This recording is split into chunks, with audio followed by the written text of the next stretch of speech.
আগামীকাল হেনার পরীক্ষা। পরের সপ্তাহে এই দিনে তার জন্মদিন। অর্থাৎ আগামীকাল যে বার, সেই বারেই পরের সপ্তাহে হেনার জন্মদিন হবে।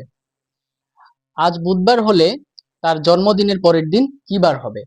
শর্ত অনুযায়ী আমরা অঙ্কটা করে দেখি। আজ হচ্ছে বুধবার,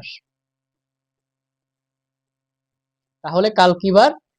কাল হচ্ছে আগামীকাল, যেহেতু হেনার পরীক্ষা, কাল বৃহস্পতিবার হেনার পরীক্ষা।